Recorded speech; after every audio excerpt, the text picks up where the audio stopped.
ইয়াৰ পিছতে আমি আদৰণি জনাম। ইয়াৰ পিছতে আমি পঢ়িব যায় তাৰো মনত এতিয়া ৰেচন কাৰ্ড হোৱা নাছিলে বা বহুতো ব্যক্তি আজি মানে বেনিফিচিয়াৰি বাদ পৰি গৈছিলে। সেইকাৰণে নতুনকৈ সংযোজন মানে কৰিছে আৰু নতুনকৈ ৰেচন কাৰ্ড দিয়াৰ কাৰণে যি ব্যৱস্থা কৰিছে আজি মাননীয় মুখ্যমন্ত্ৰীভাৱে কেন্দ্ৰীয়ভাৱে শুভাৰম্ভ কৰিছে।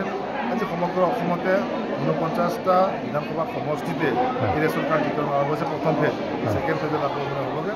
গতিকে সেই অনুপাতে আজি বিহালী বিধানসভা সমষ্টিটো আমাৰ অসমৰ জিলাৰ আয়ুক্ত মহোদয় বা অসমৰ জিলা অফিচৰ যোগেদি আজি আমাৰ এই ৰেচন কাৰ্ড বিতৰণ ব্যৱস্থা আজি আমাৰ হৈছে শুভাৰম্ভ হৈছে। ইয়াত আমাৰ নতুনকৈ 1926টা আমাৰ ৰেচন কাৰ্ড নতুনকৈ মানে গঠিত হৈছে আৰু আমাৰ 19,250 হিতাধিকাৰী ইয়াত মানে অন্তৰ্ভুক্ত হৈছেগৈ। গতিকে আজি 12,000তকৈও অধিক আমাৰ ৰেচন কাৰ্ড নতুনকৈ সম্পূৰ্ণ হৈছেগৈ।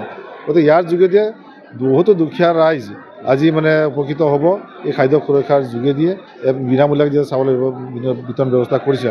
তাতে মাননীয় মুখ্যমন্ত্ৰী মহোদয় আৰু বিশেষকৈ প্ৰধানমন্ত্ৰী মহোদয়ক ধন্যবাদ জ্ঞাপন কৰিছোঁ যে তেখেতসকলে আজি দুখীয়া লোকসকলৰ কাৰণে আজি যে বিনামূলীয়া চাউলৰ ব্যৱস্থা কৰাৰ কাৰণে যথেষ্ট ৰাইজে উপকৃত হৈছে। গতিকে ইয়াৰ পিছতো আৰু যিখিনি হয়তো ক'ৰবাত থাকি যায় বা বাদ পৰি যায় সেইখিনি আমাৰ ছেকেণ্ড ফেজত তেওঁলোকৰ যিহেতু অন্তৰ্ভুক্ত হ'ব। আৰু বহুতো তেনেকৈ আমাৰ বেনিফিচিয়াৰী আছে। আমি যদি দেখিছোঁ 2-1জনৰ আমাৰ হয়তো আধাৰ কাৰ্ড নথকাৰ কাৰণে হয়তো অন্তৰ্ভুক্ত কৰিব পৰা নাই। সেইখিনি আমি প্ৰশাসনৰ যোগেদি আধাৰ কাৰ্ড বনাই পেলাই পৰৱৰ্তীখনত আমি এইখিনি অন্তৰ্ভুক্ত কৰিবৰ কাৰণে আমি ব্যৱস্থা কৰিম। গতিকে অশেষ ধন্যবাদ জনাইছোঁ মাননীয় মুখ্যমন্ত্ৰী মহোদয়। সেইখিনি যিহেতু আমাৰ প্ৰায় মানে 12,000 আছে। গতিকে একেলগে দিয়াটো সম্ভৱপৰ নহয়। গতিকে আমি টোকেন হিচাপে প্ৰতিটো জিপিৰ পৰা আমি দুগৰাকীকৈ আমি বেনিফিচিয়াৰী দিয়া হৈছে।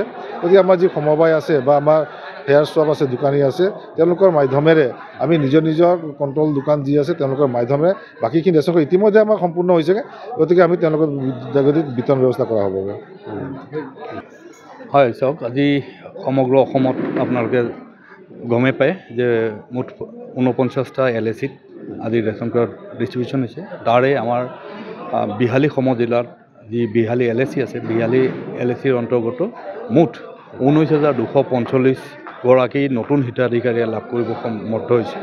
তেওঁলোক অন্তৰ্ভুক্ত হ'বলৈ সমৰ্থ হৈছে আৰু ইয়াত 1926খন নতুন ৰেচন কাৰ্ড সংযোজন হৈছে। যিখিনি আমাৰ নতুন হিতাধিকাৰী সৰ্বমুঠ সংখ্যা 19,245জন আৰু তেওঁলোকে পুৰণা কাৰ্ডৰ লগত ক'ৰবাত হয়তো 3জনীয়া মেম্বাৰ, 4জনীয়া মেম্বাৰ এনেকৈ কৰি ক'ৰবাত হয়তো 2জনীয়া মেম্বাৰো আছে, তেনেকৈ যোগ হৈছে।